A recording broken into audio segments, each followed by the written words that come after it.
వినపడుతుంది బాగా రిషి నెహ్రూ గారు గారు. అప్పుడు కాదు, అప్పుడు మీ మీద సరే పింక్ డైమండ్ తీసుకెళ్లి మీ బీరువాలోను చంద్రబాబు నాయుడు బీరువాలో దాచుకున్నారన్నారు. ఆ, పోటు తవ్వేసేవో తీసేస్తున్నారన్నారు. సరే కొంత ఏదో అప్పుడు కలిసి వచ్చింది అనుకోండి, మీరు సరిగ్గా దాన్ని తిప్పికొట్టలేకపోయారు. కానీ ఇవాళ పరిస్థితి మాత్రం చాలా విధ్వంసకరంగా ఉంది. అంటే ఏది రాజకీయాలకు అతీతం కాదన్నట్టుగా ప్రతి దాంట్లోనూ ఇన్వాల్వ్ అయ్యి సరే రాజకీయం చేయొచ్చు, కానీ ఇక్కడ వందల మంది, వేల మంది, కోట్ల మంది మనోభావాలు దెబ్బతింటున్నాయి. నెహ్రూ గారు ఏం చేయబోతున్నారు? అంటే ఈ క్రిమినల్ ఆలోచనల మీద, చర్యల మీద ఏదో ఒక రియాక్షన్ ఉండాలి కదా. ఇప్పుడు సరే, ప్రేక్షకులకి మీకు అందరికి కూడా నా హృదయపూర్వకమైనటువంటి ధన్యవాదాలు. ముఖ్యంగా దీని మీద మీరు పర్మిషన్ ఇస్తే కొంత క్లారిటీ ఇవ్వదలిసాను సార్. ప్లీజ్. ముందు ఎలాగంటే కరుణాకర్ రెడ్డి ఏం చేశాడు, జగన్మోహన్ రెడ్డి ఏం చేశాడు అన్నదాన్ని మా బాను చాలా చక్కగా చెప్పాడు.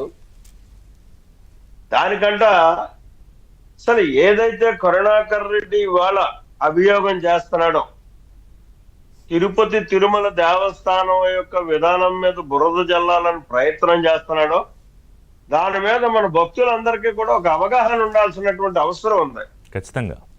మీరు పింక్ డైమండ్ గురించి తేటతెల్లం అయిపోయింది. అంటే తిరుపతి వెంకటేశ్వర స్వామి సార్, ఎవడు ఏ అభియోగాన్ని ఇచ్చినా, ఏ తప్పు చేసినా ఆ శిక్ష ఖచ్చితంగా అతను అనుభవిస్తాడు, ఎవడైనా సరే. ఎందుకంటే ఆయన అందుకోసమే కలియుగ వైకుంఠేశ్వరుడిగా ఇక్కడ మనకి సాక్షాత్కరించాడు.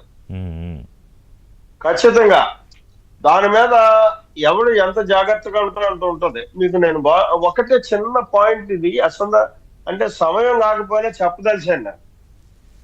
ఎందుకంటే కరుణాకర్ రెడ్డి అనేవాడు ఇక్కడ టీటీడీలో పాలన చేయడానికి అర్హుడు కాదు అనడానికి దానికి నేనే సాక్ష్యం. నేనే ఇది. నాకు 47వ సంవత్సరంలో చంద్రబాబు నాయుడు గారు నన్ను పిలిచి, అప్పుడు మీకు జ్ఞాపకం ఉంటుంది, పప్పల జలపతిరావు గారిని చైర్మన్ గా వేశారు. నీకు చైర్మన్ ఇస్తాను, తిరుమల తిరుపతి దేవస్థానం చెయ్యి అన్నాడు. ఈ వయసు నాది అది కాదు, తిరుమల తిరుపతి దేవస్థానం చైర్మన్ చేసేటటువంటి పరిణితి, పరిపక్వత నాకు ఇంకా రాలేదు. నేను కాదు, వేరే వ్యక్తిని చూడండి సార్ అని చెప్పాను ఆ రోజు. ఎందుకంటే ఆ రోజు నా వయసు అది కాదు, నా స్థితి అది కాదు. ఆ రోజు అవసరం ఉంటే దేవుడికి దండం పెట్టుకోవడం, ఏదో మామూలుగా మనం ప్రజాసేవలో నిమగ్నం అయిపోవడం, పక్కా రాజకీయాలు చేసుకుంటూ ముందుకు పోవడం, దేవుడి మీద కాన్సన్ట్రేషన్ చెయ్యలేనటువంటి పరిస్థితి. అంత పెద్ద ధార్మిక సంస్థ నిర్వహణ బాధ్యత తలకెత్తుకునే వయసు కాదని మీరు తిరస్కరించారు. అంత పెద్ద ఇది ఇస్తారంటే కూడా నేను అర్హుణ్ణి కాదు అని చెప్పేసి తప్పుకున్నటువంటి పరిస్థితి. మరి అటువంటిది ఇతను ఏ రకమైనటువంటి అర్హత లేదు. ఇతను హిందువు అంటే చెప్పలేం, ఇంకో పరమతస్థుడా అంటే చెప్పలేం, నాస్తికుడా అంటే చెప్పలేం, ఆస్తికుడా అంటే చెప్పలేం, విప్లవకారుడా అంటే చెప్పలేం. అది కాదండి, ఇప్పుడు కాదు నెహ్రూ గారు, ఇప్పుడు అంతమంది సరే వైఎస్ఆర్సీపీలో కూడా భక్తులు ఉంటారు, భగవంతుడి పట్ల అత్యంత విశ్వాసం ఉన్న వాళ్ళు ఉంటారు, వాళ్ళెవరిని కాదని మరి ఈయన అప్పుడు ఎందుకు పెట్టాడు జగన్మోహన్ రెడ్డి?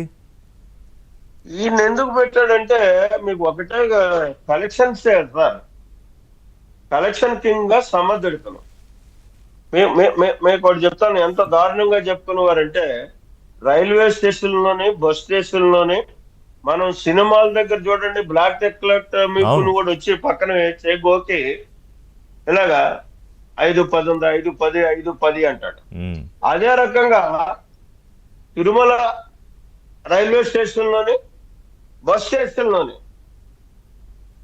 ఇక్కడ అతన్ని పక్క గోకి ట్రైన్ లో దిగినటువంటి వ్యక్తులు పక్క గోకి, మీకు తిరుపతి దర్శనం కావాలా, 5,000, 10,000, 5,000, 10,000 అని చెప్పినటువంటి సంఘటనలు స్వయంగా నేను చూసినటువంటి పరిస్థితి.